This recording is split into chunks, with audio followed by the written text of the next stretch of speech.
Hello guys welcome to forex वाला।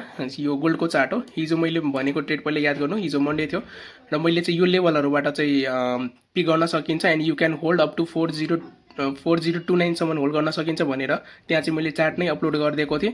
No doubt यो चाहिँ हाम्रो ट्रेड एकदम हामीले भनेको टार्गेटहरूसम्म मजाले आयो है। जसले होल्ड गर्नु भएको छ यो हजुरले चाहिँ 1:9 इजिली गेट गरिसक्नु भएको छ होला। एन्ड आज ट्युसडेको मेरो भ्यू के छ भन्दाखेरि यो हेर्नुहुन्छ भने यो एउटा 15 मिनटको अर्डर ब्लक, एउटा 5 मिनटको अर्डर ब्लक। सो 15 मिनटको अर्डर ब्लकबाट फर्केको छ मार्केट होइन।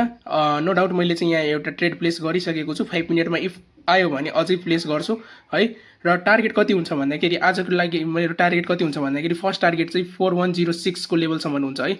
र सेकेन्ड टार्गेट चाहिँ अझै धेरै माथि छ।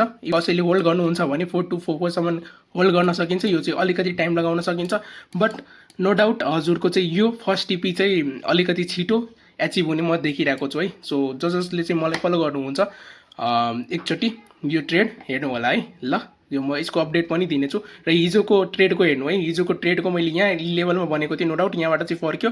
र सेकेन्ड ट्रेड मैले चाहिँ यो अर्डर ब्लकबाट लिन खोजेको थिएँ। नो डाउट मैले चाहिँ यहाँ चाहिँ अलिकति सानो एमाउन्ट गुमाउनु पर्ने थियो बट यो फर्किन चाहिँ 15 मिनटको अनमिटिकेटेड अर्डर ब्लकबाटै फर्केर त्यो लेभलसम्म गएको छ। तर मैले हिजोको लेभल मैले भनेको थियो 4029सम्म गएर चेक गर्नु। भिडियो चाहिँ पहिला मैले राखिसकेको छु, त्यो एकचोटि चेक गर्नु होला है सबजनाले। ल ओके। सो र यस्तो स्ट्रङ ट्रेड कसरी होल्ड गर्ने सिक्न चाहनुहुन्छ भने हजुरले हामीले फलो गर्न सक्नुहुन्छ।